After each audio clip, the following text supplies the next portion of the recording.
quando eu começo um vídeo utilizando essa frase, coloquem o cinto de segurança, é porque vocês sabem que a pancada que eu vou trazer é gigante. Na verdade, não é só uma pancada. Nesse vídeo aqui, gente, tá? Esse vídeo está simplesmente impecável, porque são várias pancadas, é uma atrás da outra, que eu vou trazer aqui nesse vídeo para todos vocês, gente, tá?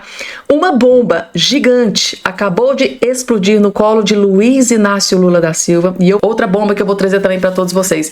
E a Globo News, gente, tá? Jornalistas, não foi só um, vários jornalistas de dentro da Globo News abandonaram Lula sem dó e nem piedade. Gente, não é só um não, são vários, tá? E existe um motivo para todos eles estarem aqui abandonando o Lula da Silva. Ou seja, a situação que estava triste, caótica, pro Lula agora vai ficar desesperadora, porque mesmo jorrando milhões dentro do grupo Rede Globo, principalmente da Globo News, não adianta. O desastre desse Lula tá tão grande que tá difícil passar pano, tá difícil livrar a cara do Lula. Então os jornalistas, né, estão aqui abandonando, gente, tá? Pulou do barco. Vocês vão entender porque eu vou trazer essa informação também completa nesse vídeo para todos vocês.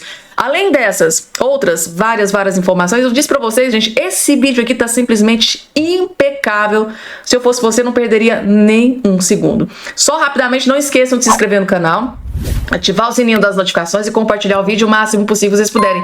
Gente, esse vídeo merece o like de vocês. Deixa o joinha, senta o dedinho aí no like, no joinha, que dá uma força gigante pro nosso canal. A própria plataforma entende que o conteúdo é importante, é relevante, e distribui aí pro pessoal que tem interesse nessas informações. Afinal de contas, né, um cidadão bem informado jamais será escravizado. Esse é o lema aqui do nosso canal. Certo, gente? Vamos lá, já direto aqui com as informações. Tem aqui uma matéria da revista Oeste dizendo que o governo Lula está em estado terminal. Por que eles estão dizendo isso? Vai explicar tudo aqui, gente, tá? Lula à beira do abismo, pedido de impeachment no Congresso passa de 100 assinaturas. Por que a revista Oeste, né, colocou a manchete lá do vídeo dizendo que o governo Lula está em estado terminal? Vocês vão entender absolutamente tudo. Assistam com muita atenção porque é um dos vídeos mais importantes que você vai assistir nesse dia de hoje. Vejam só. O pedido de impeachment de Lula no Congresso já conta com o apoio de 100 parlamentares. A proposta foi apresentada pelo deputado Rodolfo Nogueira, do PL do Mato Grosso do Sul, e é motivada pela violação das normas de responsabilidade fiscal por meio do programa Pé de Meia. Na semana passada, o Tribunal de Contas da União bloqueou 6 bilhões de reais em recursos destinados ao programa. Nogueira comentou o seguinte sobre essa proposta, aspas: o Executivo tem usurpado as prerrogativas do Legislativo ao efetuar despesas sem o devido controle e transparência, ignorando as deliberações do Congresso. A decisão do TCU reforça que Lula cometeu crime de responsabilidade e tem que ser afastado do cargo. Temos fundamento jurídico, apoio popular e vontade política para que o presidente da Câmara dê andamento ao pedido de impeachment de Lula, fecha aspas. Adalberto Piotto, muito boa noite, seja bem-vindo. Estamos começando mais uma semana aqui em Oeste Sem Filtro. Para quem está chegando agora, dia 27 de janeiro, alguém que ficou aí porventura de férias, não está muito a par do tal programa Pé de Meia, um programa do governo objetivando alunos de baixa renda, focado em alunos do ensino médio. Em tese, o governo pagaria R$200 por mês a alunos do ensino médio, do primeiro ao terceiro ano, e no final do ano daria inclusive mais um aditivo ali de R$1.000. Ocorre que, segundo a legislação, há a exigência que um programa como este, como o Pé de Meia, seja incluído na previsão orçamentária e submetido à aprovação do Congresso Nacional. Fato que não ocorreu. A gestão petista realizou o repasse de 3 bilhões de reais sem a devida previsão orçamentária e aprovação do Congresso Nacional. E estamos falando de pedalada, e isso que então teria motivado este pedido de impeachment que segue agora com 100 assinaturas. Boa noite, Paula. Esse é o ponto. Novo gasto precisa de previsão orçamentária, precisa explicar de onde sai esse dinheiro. Augusto, boa noite, Silvio, Ana, querida, todos que nos acompanham. Aí tem 3 pontos que precisam ser analisados. Primeiramente, é mais um programa social. E o Bolsa Família, então, não está dando certo, porque se eu estou precisando subsidiar novamente um jovem para que ele não fuja da escola, a lógica do Bolsa Família, e vou lembrar quando ele era chamado ainda de renda mínima lá pelo prefeito Magalhães Teixeira em Campinas, que é onde surgiu esse programa, era justamente garantir a presença da criança na escola, ser bem educada, a família recebia um valor para não ter que fazer essa criança, por exemplo, colocá-la em trabalho infantil, ela seria educada, uma vez educada, não precisaria disso lá na frente, porque ela teria, por exemplo, condições de concorrer no mercado de trabalho. Não há essa exigência, não há esse acompanhamento, a escola não oferece, o governo não pede nenhuma, digamos, contrapartida. Essa é a contrapartida do cidadão. O que a gente percebe é que o programa social então não está funcionando, porque eu tenho que criar um novo programa social agora para jovens, e por aí vai, e não acaba nunca. Esse é o ponto. Depois, essas questões técnicas. Sim, precisa de dotação orçamentária e precisa passar pelo Congresso Nacional. Aí vem um quarto elemento, porque aí vem a manifestação do TCU, que é dizendo claramente que há um problema nesse programa. Tecnicamente, sim, tem razões, pelo menos para uma investigação num eventual processo de impeachment. Ocorre que o impeachment é um processo político. E o processo político, no entendimento pacificado, o presidente da Câmara precisa aceitar para essa investigação começar. E o detalhe, a aceitação do presidente da Câmara já afasta automaticamente o presidente de plantão. Ou seja, se o presidente da Câmara aceitar o pedido de impeachment, o presidente da República fica afastado para que a investigação ocorra. Pode até voltar lá na frente. Não há clima hoje político para isso, até porque nesse momento a Câmara só está preocupada com a sucessão, que vai ocorrer agora nessa semana que vem, no final dessa semana. Aí você vai ter um novo presidente da Câmara, um novo presidente do Senado. Começa pela Câmara, é quase impossível imaginar. Você precisaria também de apoio popular, aí você precisaria de gente nas ruas. Janeiro e fevereiro não consegue colocar muita gente nas ruas por razões óbvias, né? Nós estamos voltando da virada do ano. Nada disso afasta a pedalada do governo, que tecnicamente está com todas as evidências se encaminhando para isso. Mas nós estamos falando de um crime, num julgamento que é político, e aí eu preciso de clima político para o impeachment. O Lula já fez coisas muito piores, se a gente levar em conta a realidade brasileira hoje, e não avançou nada com o Lira nesse começo do, supostamente, Hugo Mota como presidente da Câmara. Talvez não vá ocorrer não neste início. Enfim, é preciso aguardar o novo comando da Câmara. Ana Paula Henkel, muito boa noite. Seja bem-vinda, Ana. Segundo aqui o autor dessa proposta, desse pedido de impeachment do presidente Lula, o deputado Rodolfo Nogueira, do PL do Mato Grosso do Sul, Ana, segundo ele, há fundamento jurídico, apoio popular e também vontade política para que esse pedido seja apreciado pelo presidente da Câmara. Agora, como bem lembrou, pegando aqui uma carona no fecho aqui do comentário do Piotto, no próximo sábado, dia 1º de fevereiro, haverá eleição da Câmara. A gente precisa aguardar, então, a nova eleição, quem será o novo comandante aí da Câmara, para ver se, claro, esse pedido vai avançar ou não. Mas eu quero te ouvir sobre esses 3 requisitos aqui que disse o deputado. Ana, boa noite. Boa noite, Paula. Boa noite, Piotto, Silvio, meu mestre Augusto, e muito boa noite à nossa audiência maravilhosa, iniciando a semana com a gente. Paula, eu acho que, como o Piotto disse, né, temos que acompanhar esse cenário político. A economia não vai muito bem, né? Muitos falam da própria eleição aqui de Donald Trump, caso da imigração, dos transgêneros no esporte, isso, aquilo. Acho que tudo isso colaborou para a eleição e a vitória avassaladora do Donald Trump em novembro.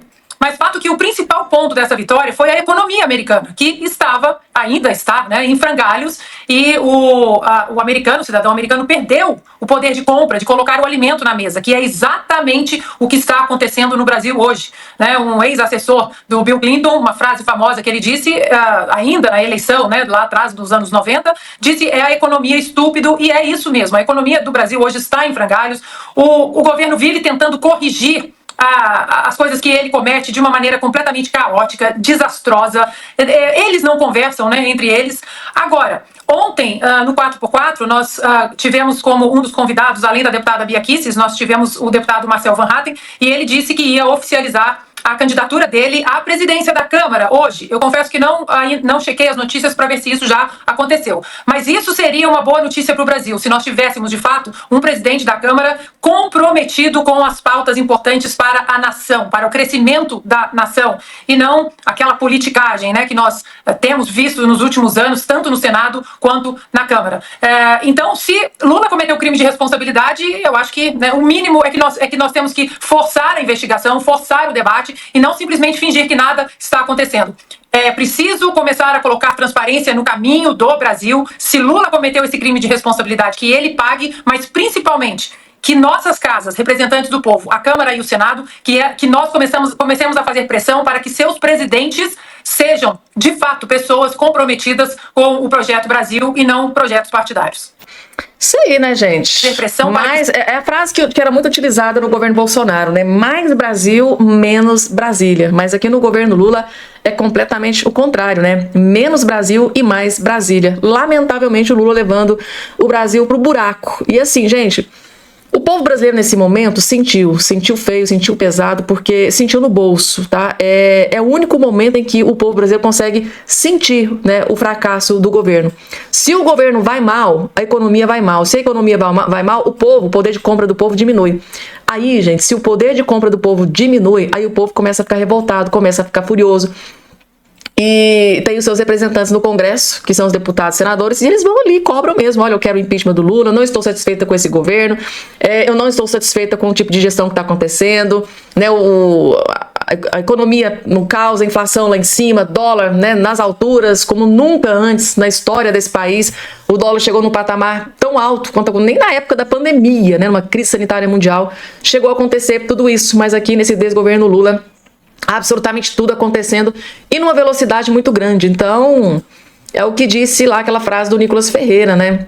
Ou a gente para o Lula, ou o Lula para o Brasil. Então, por isso aí, pedidos de impeachment já passa de 100 assinaturas, né? Até esse momento em que nós estamos aqui gravando o vídeo. A gente tá ganhando força, impeachment do Lula, né? E a manchete da matéria da revista Oeste, que eu achei bastante interessante, que o governo Lula está em estado terminal, né? Assim, tá respirando ali às custas de aparelho, tentando se reerguer, mas a própria mídia de esquerda não está ajudando muito o Lula nessa questão.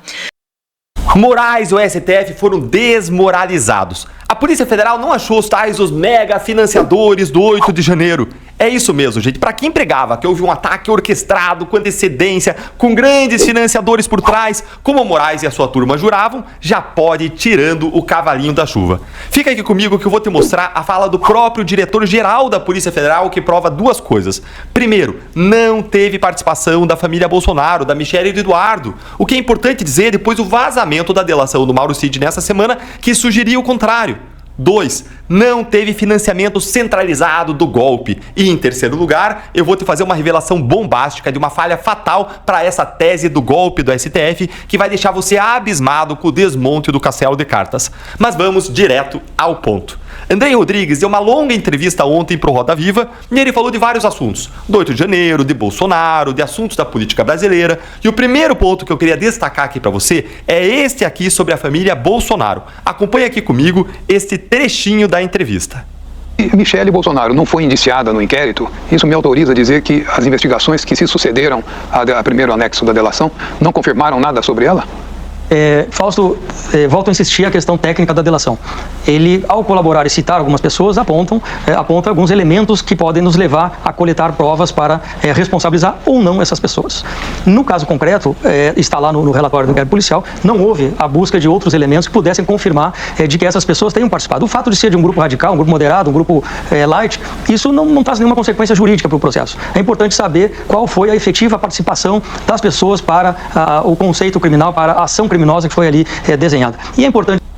Gente, olha só então, como você viu, o Andrei Rodrigues descartou o envolvimento da Michelle e do Eduardo Bolsonaro. E por que isso é importante dizer isso, Deltan? Porque como eu mostrei no vídeo ontem aqui no canal, vazou na imprensa o primeiro depoimento da delação do Mauro Cid e ele dizia que a Michelle e o Eduardo Bolsonaro fariam parte de uma ala radical que queria o golpe. E lá eu apresentei os problemas dessa delação no vídeo que eu vou deixar pra você no final da tela e na descrição. E agora a entrevista do Andrei Rodrigues mostra que a declaração dada pelo Mauro Cid não foi confirmada em relação a Michelle e Eduardo Bolsonaro. E, como eu disse ontem, o depoimento lá do Mauro Cid, por si só, ele não poderia ser usado para acusar ninguém. Ele não para em pé. E um dado muito importante aqui. O relatório da investigação que a Polícia Federal apresentou no final do ano passado foi o fim da investigação. Ou seja, eles deram a investigação por encerrada. Então a Michelle e o Eduardo não deverão responder por isso, por não existir nada que pare em pé contra eles. Agora vamos para o segundo trecho que eu quero te mostrar, que é aqui o mais bombástico. Acompanha aí comigo. O relatório apresentado é um relatório conclusivo.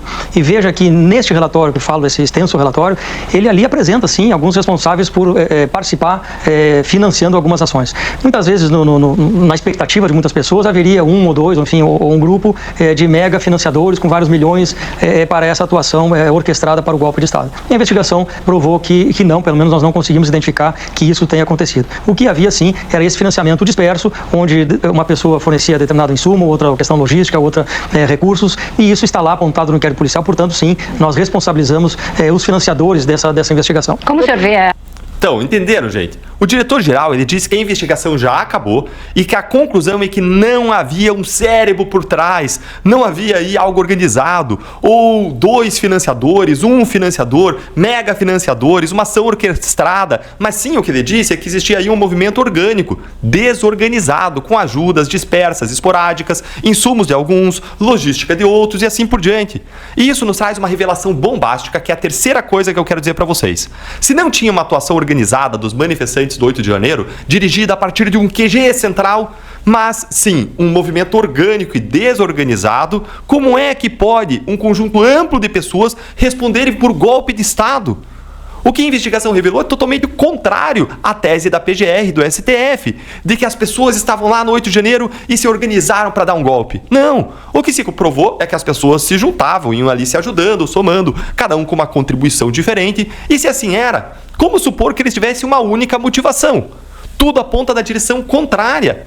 E essa é uma falha fatal para a tese do STF e do governo Lula, que adoram ficar aí repetindo essa narrativazinha aí de que houve uma tentativa de golpe para se colocarem como salvadores da democracia.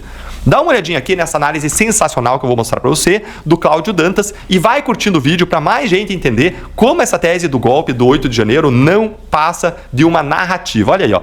Polícia Federal descobre falha fatal na tese do STF sobre o golpe.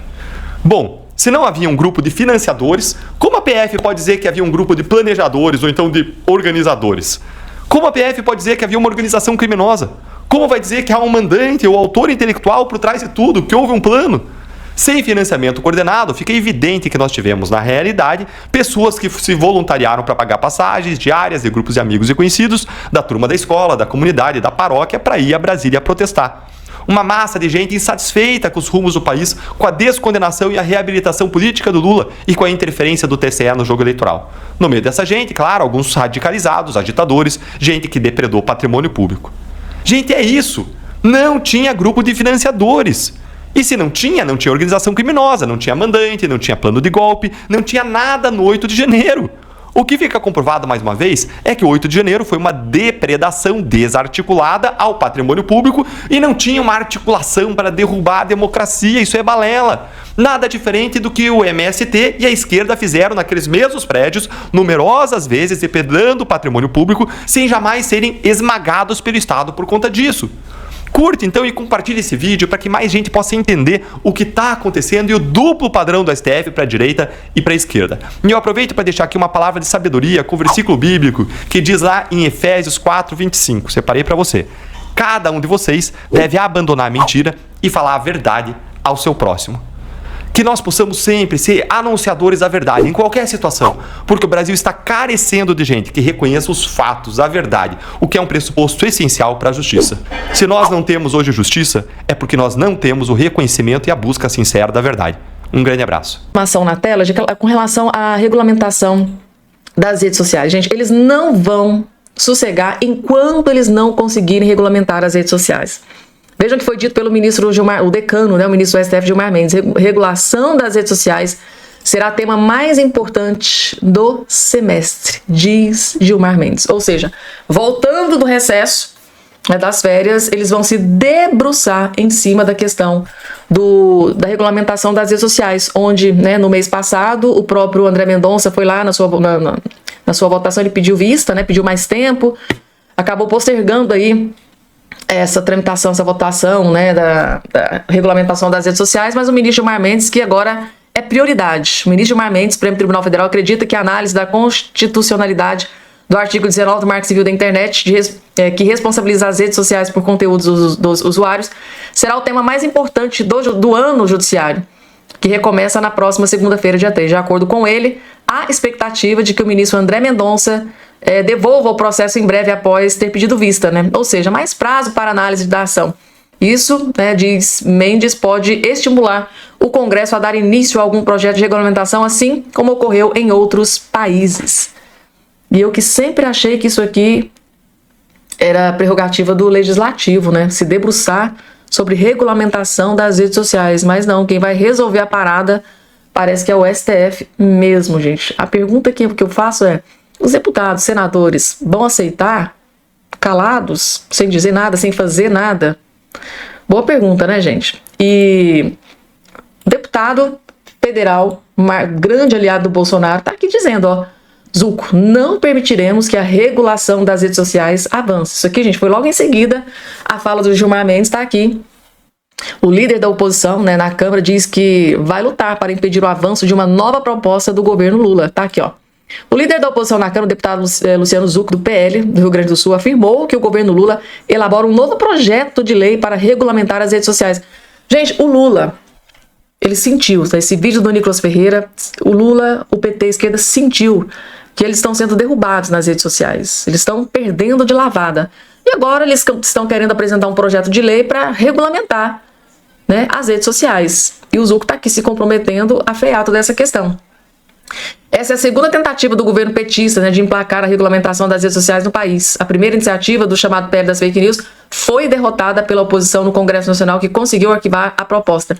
Não vamos permitir que esse processo avance, afirmou Zucco. Vamos conversar com cada brasileiro e convocar a população a lutar pelos seus direitos. O governo federal quer calar a voz de milhões de pessoas e impedir que elas se manifestem contra seus interesses. A proposta em discussão prevê que empresas de tecnologia assumam um dever de preocupação e que as obrigaria a remover conteúdos considerados inadequados, mesmo sem decisão judicial.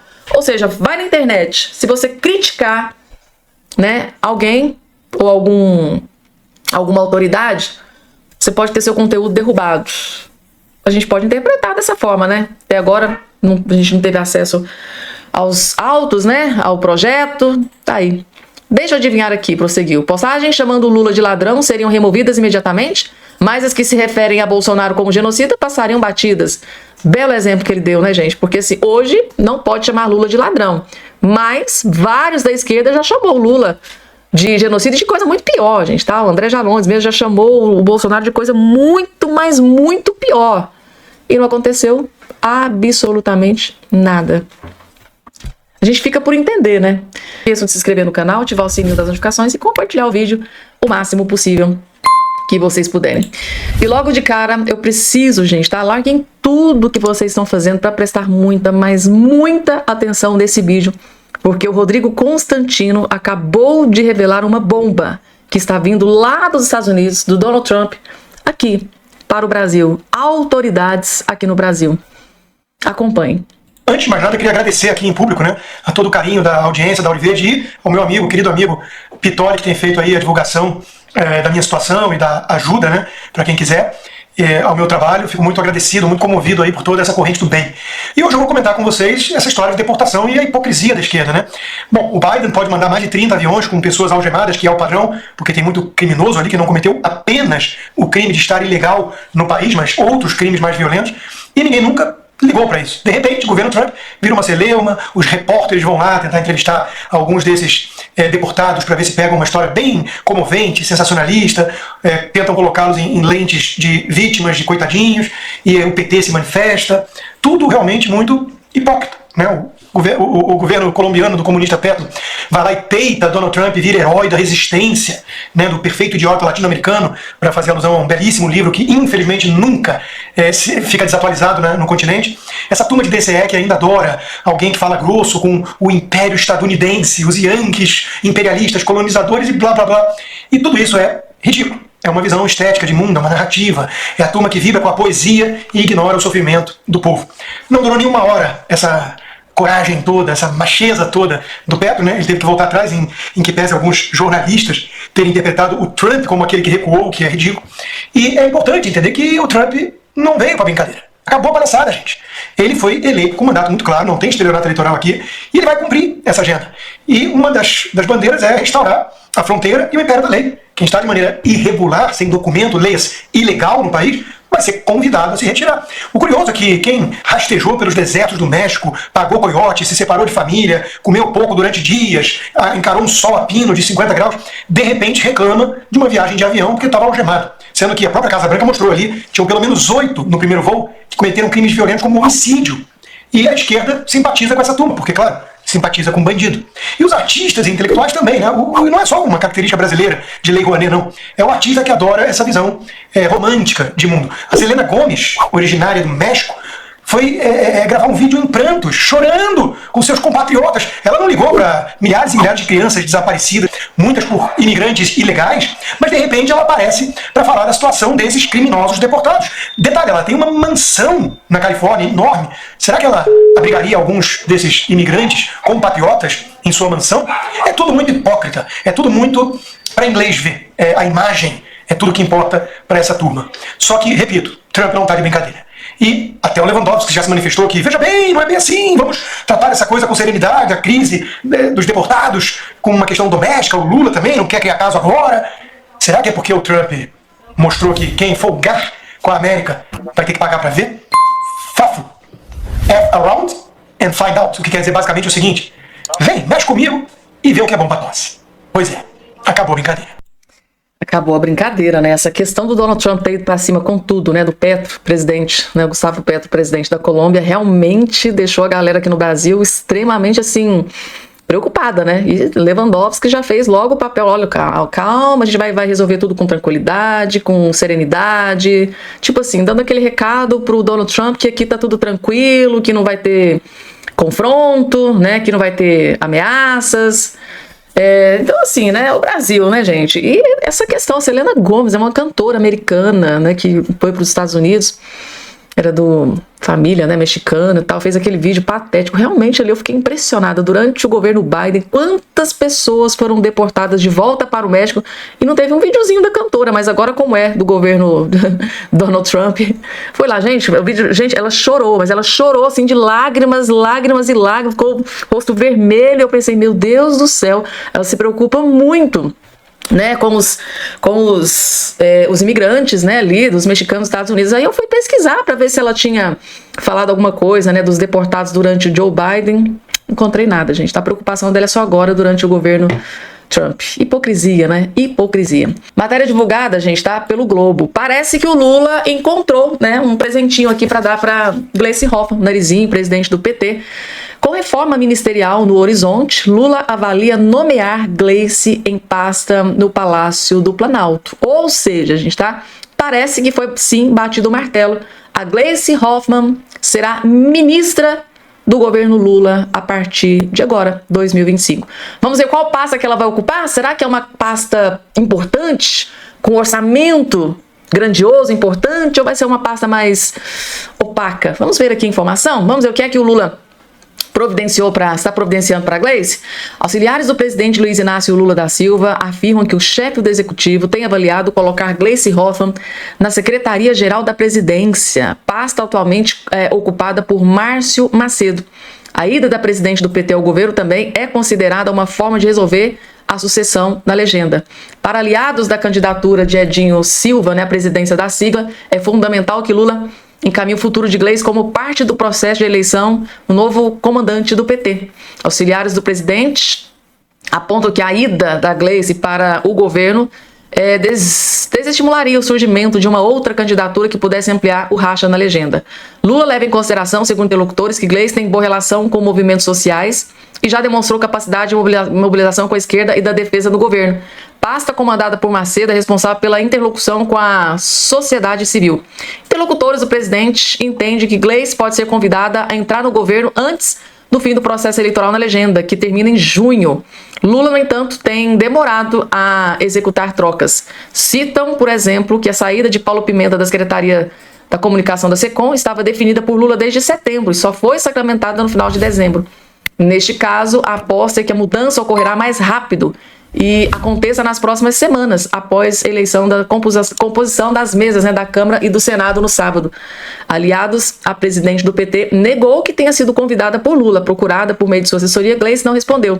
A possível chegada de Gleice, né, alternaria a correlação de forças no Palácio do Planalto. O núcleo mais próximo de Lula tem se posicionado desde a saída de Paulo Pimenta e a chegada de Sidônio Palmeira à Secretaria de Comunicação Social, com fortalecimento tal. Gente, tipo assim, eu vou ser muito sincera e honesta com vocês, tá? Lógico, o Lula deve tomar decisão, essa reforma ministerial vai acontecer, ele já anunciou isso. No meu ponto de vista, eu acho que a Gleice Hoffmann não vai se contentar com essa pasta, tá? Uma pasta bem opaca, bem apagada, eu acho que não vai trazer notoriedade para ela, uma pasta muito pouco falada, muito pouco mencionada. Tem um orçamento, né, relativamente pequeno. Assim, é só opinião minha, gente, tá? Eu acho que se o Lula for, né, dar um ministério para Gleice Hoffmann, eu acho que ela não vai ficar muito contente. Pode ser até que o Lula coloque ela nessa pasta, mas eu acho que ela não vai ficar muito contente. É só opinião minha, né? Coloca aqui embaixo a opinião de vocês, tá?